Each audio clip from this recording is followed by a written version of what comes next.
obviously the girls are approaching 10 days out from their first competition for the daughter, and then the first competition in 20 years for the mother, which is such an incredible experience to be able to be a part of it.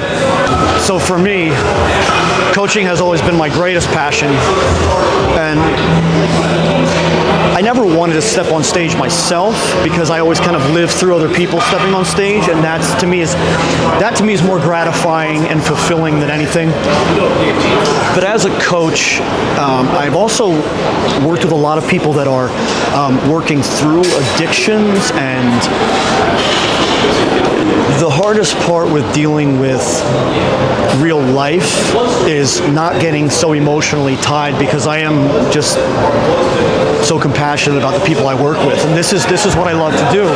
So really, helping someone else achieve their biggest goal, their biggest dream, is more gratifying to me than anything else at this point.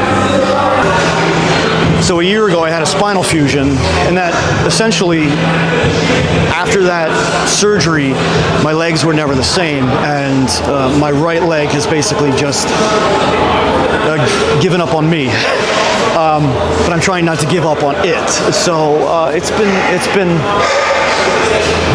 really hard to try to function with a new body after I was whole, and after being myself, finding myself for 27 years of bodybuilding, and then learning to control your body and know your body, and then now to not know your body and not be able to control your body, it's kind of a mind game, It really plays on the mind in some heavy ways.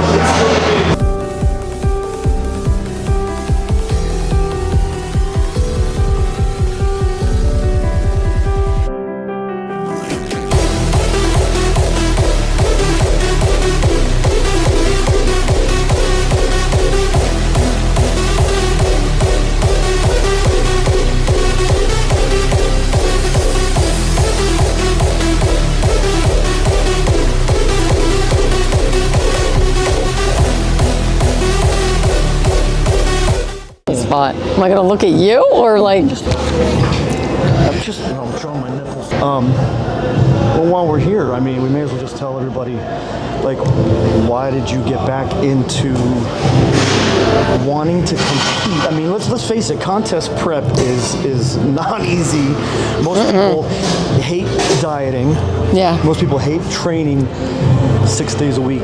Yeah. As hard as it's required to get back on stage. So, tell everybody why the hell you would decide to go through that hell again 20 years later. Yeah.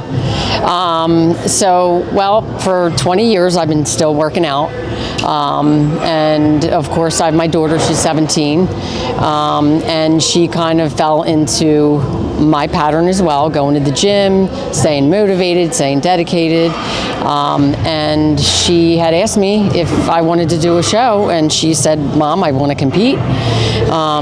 So she asked me if I wanted to do it, and I thought about it. It took me a little bit of time after 20 years.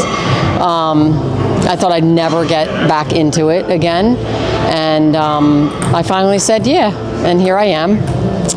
And I met Adam, and we're like, twins, and we work out together, and he's like my training partner for life, and he's been an amazing coach, and he's been helping Hallie and I through this process. It's been a journey, it's been amazing. It has Pretty been cool. amazing. Yeah. Actually, it has been really amazing to get to see, for me, seeing the dynamic between a mother and daughter. Well, I mean, there's so many dynamics. First off, like getting involved as a coach, and then falling in love with your client is probably pretty it's pretty cool. Pretty amazing. Yeah. But at the same time, watching the dynamic between you and Hallie, your daughter competing for the first time ever in Bikini, which is not easy, and then you competing for the first time in 20 years, and going from bodybuilding to figure. Yeah. I mean, it's been there's been a lot that everyone has learned from each other, which has been amazing. I mean, amazing to be a part of. but then amazing to watch you and she, you know. Yeah, together in action. Yeah. It's pretty cool. Yeah. And the cool thing is that, you know, I always consider myself one of the hardest workers in the room, but you are definitely Thank you. probably my equal I appreciate that. and hardest, Thank you. hardest working. Yeah, it's pretty awesome. I'm looking forward to getting back on stage and Killing it. First place. Yeah, first place. First place. First place. Well, all right. So let's ask the big question, which is, what is the first thing that you are going to be eating after the show? Well, I keep thinking about Cinnabon pancakes. I don't know if that will be after the show, but maybe a big burger or something. We've got your box of cookies. Some good. Yeah. You got your box of cookies. Yep. Oh, ping pong ball. Yep.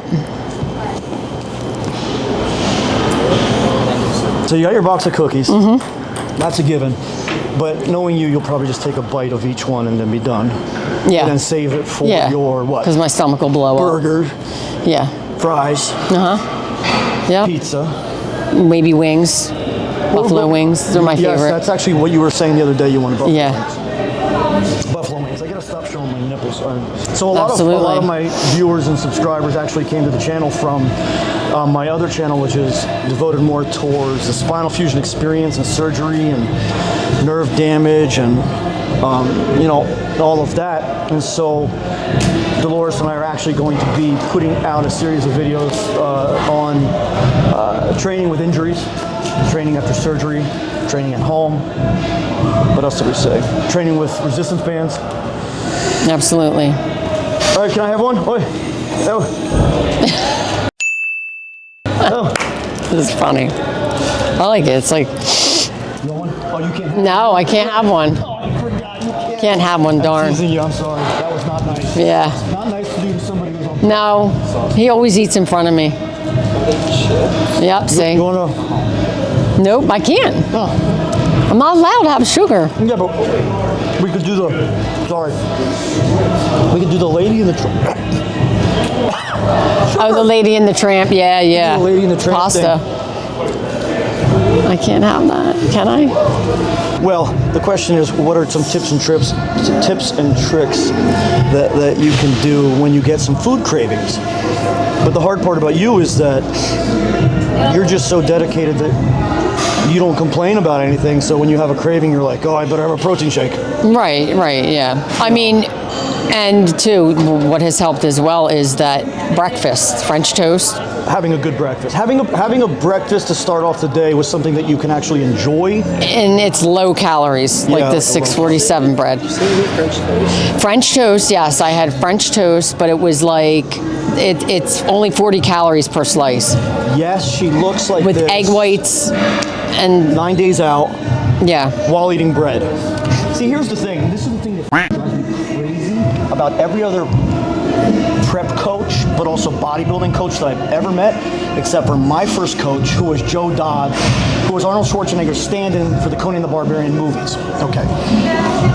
Every coach kills you on your diet, makes you overtrain because that's their safety net. I mean, obviously a lot of IFBB level coaches are really top-notch. I know a couple that are just the best out there.